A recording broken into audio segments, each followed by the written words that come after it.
Hello there, YouTube. Devin here again. I'm back from vacation, and it was a pretty good time at my sister's wedding down there in Florida. But now I'm back here in the Great White North and happy to be here because it's not hot as fuck. And I got another video for you. Sorry, apologize for my voice. I'm a little hungover. I pretty much did not stop drinking the 4 days I was down there. And now this cumulative hangover is really kind of getting to me. So, but what we have here is they're kind of rarer here in North America, but you can find them in Europe still for the most part, and that would be a Finnish World War II mess kit. Now they're very reminiscent of like a German mess kit, obviously, the same kind of kidney bean shape and everything like that. But basically, the only way you can distinguish them from a German mess kit is the handle. The handle's a little different.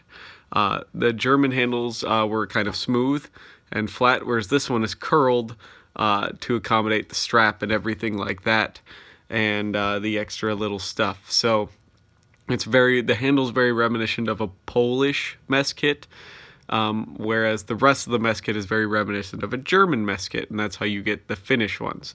Now, as you can see, this one has a little bit of rust on it, but it's essentially brand new, and I can take care of this rust with the little WD-40 and some other stuff and get it looking good as new, because I got this as is, and I haven't cleaned it or taken a look at it yet, because I got it the day I left for Florida.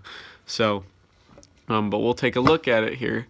Now, it's your standard just two-piece mess kit, really. It has the pan on the top and the pot on the bottom. Now, here's the stamp on it. INT-43, and it just says basically aluminum. It's made by a company called Jarvenpa Aluminum, basically. So they made a lot of aluminum products for the war, including silverware, canteens, lots of stuff like that. They were kind of one of the main suppliers, and as you can see here, this is basically an unused one. It just has storage wear. There's no real marks or cuts on the bottom that would indicate that somebody had been eating out of this, because aluminum scratches really easy. It is very thick aluminum, especially for like a mid-war produced mess kit. You see a lot of the German ones towards the end of the war get a little thinner. This is a very, very thick aluminum, so it's a very actually heavy mess kit, and also it has steel fixtures on it. Like the handle is made out of steel, which is why it's rusting, and it is actually just very thick steel. Now, the handle, as you can see, is more of an upwards laying style.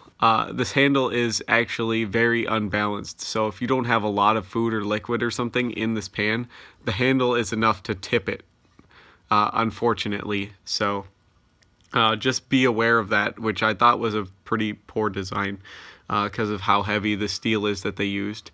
But it's a good handle, though, because it has the hook to hook the pan onto the pot, and then it has this to put a stick in or something, so you don't have to hold your pan, your hand is close to the fire. Obviously, if you want your fire to heat your food and stuff, your hand would have to be this close pretty much, or at least this, which can get a little warm. And then it has the routing strap in it, and it's basically just one stamped piece of steel and then this little ring riveted on. So it's not all that hard to produce. It's cheap. So we'll take a look at the pot now. As you can see, the pot has the same kind of bake-on enamel paint that a lot of mess kits had at this era.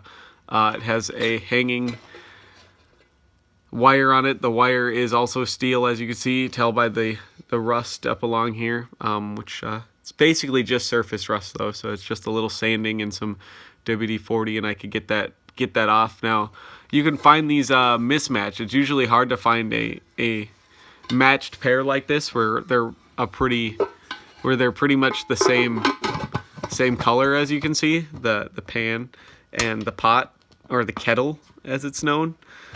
Sometimes, yeah, you can't really find them all the same color. I've seen a lot of them that are either just bare aluminum, or you see them where the handles are painted and the rest of the mess kit is bare aluminum. I've seen them where the pan is painted and the pot is aluminum, and I've seen them switched from that. And so it's just kind of wherever, and I'm sure soldiers managed to damage items and stuff got replaced, and that's how it was. And as the later into the war, like the continuation war, I'm sure they went to the bare aluminum because it just saved time in manufacturing. But this is a really cool mess kit, and it's a really good project I'm looking forward to add to my World War II Finnish type stuff. I just need to get a strap for it, but that will not be hard to find a strap for this thing, and I'm super glad to have it. So it's cost me not too much to get over shipped here to the United States. They're around still. You can find them if you want one that bad, but you got to know where to look for them basically. So because they're not really existent, and they're not really existent in this good of condition outside of Finland. So. But hopefully you guys like this video and you subscribe if you like this sort of thing. I plan on making a few videos today. But I got a lot of shit to do today as well, so we'll see. So hopefully you guys enjoyed this. I appreciate you all for getting me to 1,000 subscribers. I appreciate you guys keeping your comments on task and everything like that. I'm doing my best to answer them. I answered a lot of them while I had downtime in Florida. So I will continue to do so as long as you continue to keep your comments on topic to the video. Thank you so much for watching. Thank you all for leaving your feedback and, you know, recommending the channel and just finding the channel and continuing to be a part of it. I really greatly appreciate it, you guys. Thank you so much for watching. Leave comments, praise, suggestions for future videos, user experiences, additional information, all of that in the comments, and I will do my best to get back to you, or at least leave you a like on your comment. Thank you so much for watching, and I'll see you guys in the next video. Bye.